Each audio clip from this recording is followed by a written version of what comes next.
Cuando yo lo conozco, al hermano Pilar Calderón, él siembra eso, le dijo a mi papá, nosotros le dijo, el Evangelio lo hemos conocido a la obra apostólica que no se debe de cobrar diezmo, sino que de noche vamos a predicar. En ese tiempo se predicaba los cultos en la noche. ¿Con qué se alumbraban?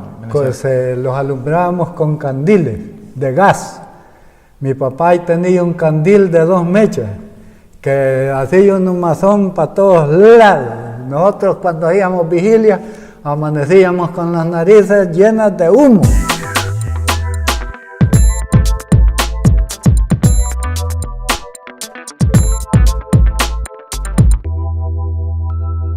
Me decía que hay un momento en el cual van a festividades, que estas festividades son poco asistidas en número. En número, sí. ¿Cómo las recuerda usted? Eran unas festividades pocas en número, pero en virtud pues fueron muy virtuosas en ese tiempo. Pero luego pues el Evangelio comenzó a expandirse.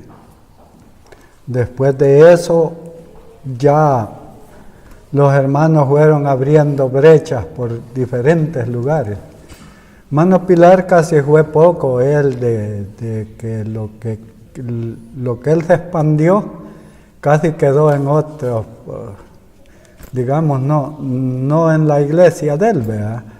Pero luego pues que el hermano Carlos Díaz continuó en la misión, ¿verdad?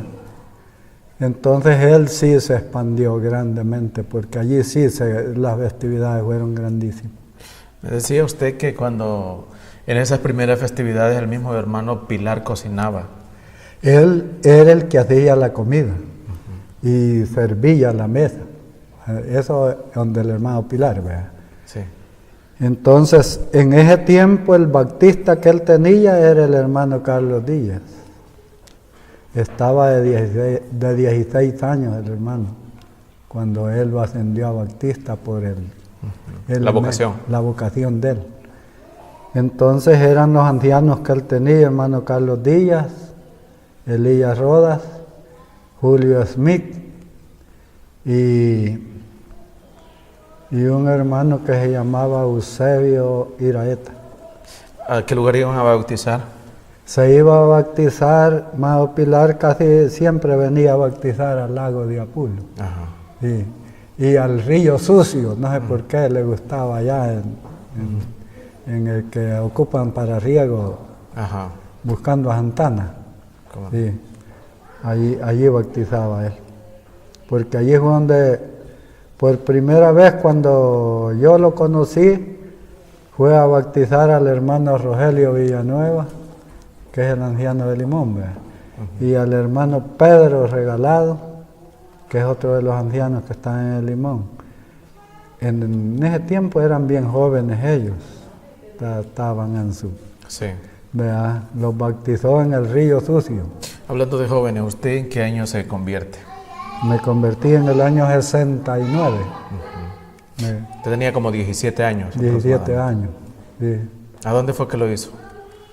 Acepté allá en San Marcos. ¿En San Marcos? Sí, comenzando la obra allí, que estaba una galerita, sí, donde predicaban los hermanos. ¿Cuánto tiempo pasó usted antes de bautizarse? Casi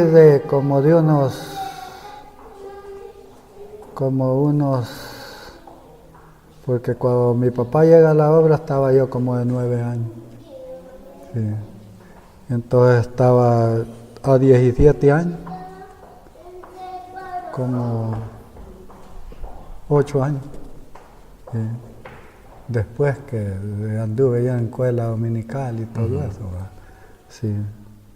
Acá, hermano... Y me bauticé el año 70, al año. Ajá, sí. Correcto.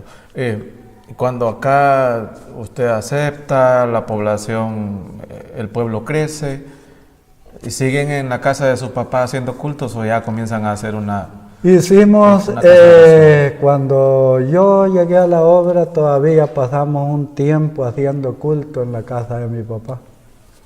Después se hizo esa iglesita donde ve usted el ladrillado ahí, que ahí está la tarima todavía, donde estaba el ministerio. Hoy lo ocupan de cotidiano ahí. Una parte y otra parte está ahí donde está. Está lo libre ahí, donde correcto. va ese, de ahí del Mango para abajo. Sí, sí. Entonces, y una parte quedó en cotidiano. Ajá. Sí. Se hizo esa iglesita de adobe, donde comenzamos a predicar. Mi papá siempre, él como anciano, y yo un joven, pues recién llegado a la obra. Ese hermano Juan Pablo Rivas le ayudaba a él a pedir la bendición nada más. Habían veces mi papá pedía 2 bendiciones, la de comenzar y el hermano habían veces le ayudaba. Entonces, cuando yo me bauticé en el año 70, comencé a ayudarle yo a predicar a mi papá. ¿Y lo peligroso con lo que se encuentra su papá por los años 60 continúa? Después, cuando usted ya crece, cuando usted comienza en las ese misiones. tiempo, cuando yo llegué al Evangelio, cuando yo la familia, pues porque Dios permitió que cuando yo acepté toda mi familia, porque de hermanos solo fuimos 2. De familia. Sí, de su papá. De mi su papá. Mamá. De allí fueron 6 hembras. ¿Cómo no? Esas 6 hembras se convirtieron al Evangelio. Mi papá hacía cultos familiares. Ajá. Así se comenzó la obra aquí, con cultos familiares. Luego vino otra familia, esta familia Sarabia, del hermano Miguel Sarabia, hermana Angélica Alfaro, y ya ellos, las 2 familias, hacíamos el culto. Después que se siguió predicando, invitaban amigos y vinieron, aceptó ella, que es mi esposa, aceptó el Evangelio ella y la mamá de ella, y ya fue que se comenzó ya que hermanos vinieron al Evangelio. ¿Cómo se llama su esposa? Se llama Rosa Fabel Alvarenga. Ella vino invitada, acepta, sí, y luego se convierte con el tiempo en su esposa. Así es. Qué en bendición. el año 73. Sí. Sí. Y luego mi primer hijo es Obed. Ajá. Que ahora es un predicador. Sí, así es. Él nació el año 74. Sí. Y así ha sido el proceso que se comenzó familiar. Porque yo acepté el año 69, me bauticé el año 70, y luego mi hermano aceptó el 71. Sí. Hablando, hermano, de la iglesia de esas épocas a la actual, ¿cómo ve usted al compararlas? Hay mucha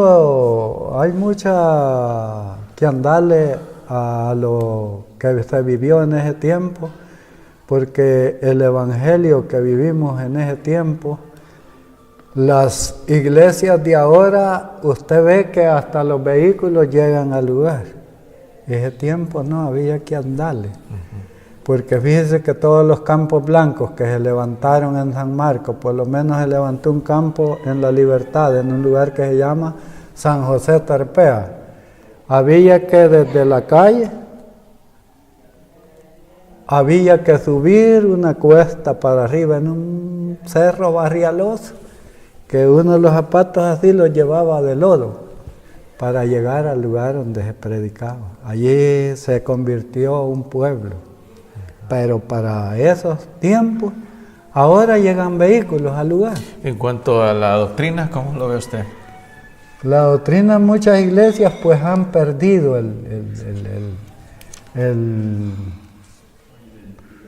la identidad de lo que se hizo, ¿verdad? ¿Cómo lo describe usted, la identidad? ¿Cuál sería el ideal? Me refiero yo a lo que se predicó, vaya, en esos tiempos, como todo se hizo con humildad, ¿me entiende? Uno le enseñaron de que todo, vaya, si era en misión, todo misionero debía de ir con su sombrerito. Eso fue podríamos decir que fue, como lo escriben hoy, cosa de los hombres, ¿verdad? Pero todo misionero, todos teníamos un sombrerito. Yo uso el sombrero, hermano, porque me acostumbré a ese sombrero. Pero el saco nunca fue parte de la vestimenta. No, el saco, la corbata. Mano Pilar, lo único que en matrimonios él todo el tiempo exigió a los hermanos. A los novios, a los contrayentes. A los contrayentes y a la ancianidad que iba a presidir. Ajá. A los ancianos que iban a presidir, que todos estuvieran de saco. Ajá. Todos los hermanos en las bodas ya andaban buscando un saco. Sí, para ponérselo y Sí. su corbata. Entonces, luego vino eso, ¿verdad? Que decían que eso era antibíblico, que no sé qué. Pero eso lo hizo hermano Pilar. Y en cuanto a visitar a otros hermanos, ¿cómo manejaban ese tema? Hermano Pilar, cuando a él lo invitaban, él iba. Pero bajo de gran cartela, de que decía él, nadie se me va a ir a sentar allá de un solo, y no que todos juntos, a no ser que los hermanos del lugar los llamaran. Sí. En concerniente a las comidas, él decía, ningún hermano se me va a ir a sentar a la mesa antes que haya una invitación de que hermanos pasen. Ni que los hermanos anduvieran llevando comida, agarrando más de la que les daban. Eso sí él lo decía, la comidita que los ponen, esa nos vamos a comer porque hay otros hermanos que vienen y necesitan comer. Me van a ser prudentes en eso, decía él. Sí. Entonces, en la visita, hermanos, siempre él decía, si los hermanos predican de una forma, usted no se complique, ni vaya a botarle fundamento, ni nada. ¿Verdad? Así es. Muy sabio. Ajá. ¿Y a su papá usted cómo lo recuerda, hermano? Como líder. ¿Qué imagen tiene de él usted? Yo tengo como líder evangélico. Yo tengo una gran imagen de él. Porque fue un anciano, un padre, para mí no fue, además de ser padre, fue para mí un gran amigo. Que si usted ve, esta iglesita fue reconocida por todo lugar. La iglesia de los Lagroles por él. El liderazgo fue de él. Y aún ya muerto está ese liderazgo todavía, de que muchos hermanos lo recuerdan. Sí. En Oriente todos lo reconocieron como, todos le decían Papatoño. Papatoño, todos. Porque toda la iglesia aquí así lo reconocieron, como Papatoño, como un cariño de todos decían los hermanos, bueno, ¿y cuántos nietos tiene? No le dijeron si nosotros lo reconocemos como un... Cariñosamente. Porque él se veía serio en su carácter, pero en su forma de actuar era bien él. Bien, no porque era mi papá, pero... ¿Cómo manejaba él el tema del noviazgo, por ejemplo? Él decía que los hermanos siempre, porque en algunas iglesias se dijo de que los hermanos no anduvieran platicando, sino que solamente me gustó la hermana Julana y ya hablaba con los ancianos y los ancianos iban a pedir. ¿Podían ir a otra congregación a solicitar a una joven? En ese tiempo no. Decían que solo si fuera apostólica. Ajá, solo dentro del círculo de donde estaba el trabajo que ellos estaban haciendo. ¿Verdad? Se daba entonces el tema de las alianzas, que dentro de iglesias evangélicas de apóstoles y profetas podían establecer ciertas alianzas como en la actualidad. Sí, sí, ¿verdad? Sí, porque el hermano Pilar es así que, vaya, los hermanos que entraban en la alianza de la iglesia que él tenía, nada más le ponía las reglas, cómo era el trabajo de la iglesia, y entraban. Usted, hermano, ha oído hablar de lo jurídico y de lo libre. Sí. ¿Cuál es la diferencia? La diferencia es de que el jurídico posiblemente, porque por eso vinieron grandes pleitos, porque, vaya, el jurídico tenía que, por lo menos yo, este templo, la escritura de este templo tenía que llevarla bajo de un personal, bajo de lo jurídico. Usted sabe lo que es vaya, usted entiende bien lo jurídico, yo no mucho. Vaya, se iban de un abogado a que los íbamos a juridicar esto, y ya quedaba bajo de un personal, ya no era ni de mío, ni suyo, ni nada, y no así. Entonces eso trajo grandes problemas cuando las iglesias las sometieron a eso. Y lo libre es que no se somete a nada, sino que aquí tenemos la iglesia, aquí se reúnen los hermanos, y por eso se pone iglesia apóstoles libres, porque no está sometida a ningún requisito jurídico, ¿verdad? Sí. Entonces los jurídicos que allí si están peleando, que fuera así, ¿verdad?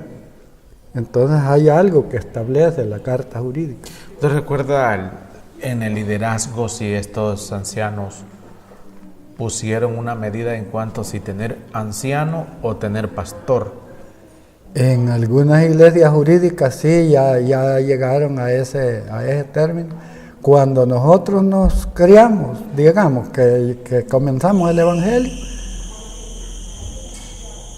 se trataba solo de ancianos, que hermano Pilar estableció ancianos. Hermano Pilar era un anciano. Él era el anciano. Su papá también era un Él anciano. era anciano. El hermano Carlos Rivas también era un anciano. Rogelio era un anciano. Era anciano. No pastores. Carlos Díaz era anciano. El denominativo era anciano. Anciano. No pastor. Ajá. Entonces decíamos, cuando se decía, vienen los ancianos, tomaban su lugar, el diaconado a un lado, ancianos aquí, y los predicadores a un lado. Así coronaban ellos la iglesia. Los predicadores son los que estaban a la vanguardia del diaconado, ¿va?